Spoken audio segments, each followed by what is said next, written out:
ये है social media का बफर। भाई मुझे व्हाट्सएप कम देना, मैं थोड़ा कम ही खाता हूँ। बोलकर दूसरा कैटरीन उठाता है तो उसमें तो इंस्टाग्राम रखा होता है, तो वो इंस्टाग्राम देखकर बावला हो जाता है। फिर एक कैटरीन पर बच्चे ही बच्चे खड़े होते हैं, तो दो लड़के बोलते हैं, अरे वहाँ क्या रखा है? तो वो लोग देखने जाते हैं, तो वहाँ तो यूट्यूब रखा होता है। फिर एक लड़का बोलता है, अरे यहाँ तो यूट्यूब है यार। तो दूसरा लड़का बोलता है, अरे तो बच्चे दिन भर यूट्यूब ही तो खाते हैं। फिर एक दादाजी इंस्टाग्राम चखते हैं, उन्हें इंस्टा बहुत बुरा लगता है। फिर वो बहुत सारी फेसबुक ले लेते हैं। फिर एक छोटा लड़का इंस्टाग्राम ले रहा होता है, तो उसका भाई उसमें एक थप्पड़ मारकर बोलता है, अभी से इंस्टाग्राम खाएगा, यूट्यूब खा चुपचाप। फिर एक लड़का धड़ाधड़ पूरी सोशल मीडिया अपनी थाली में ले लेता है, तो फिर उसे टिकटॉक दिखता है, तो वो सब कुछ फेंक कर सिर्फ टिकटॉक ले लेता है।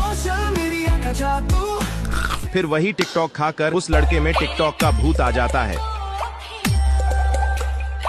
फिर एक लड़का चालाकी से सबको देखता है और क्रोम की थाली उठाकर चुपके से क्रोम खाने लगता है। फिर वो सब लोग डांटा का पानी पीते हैं।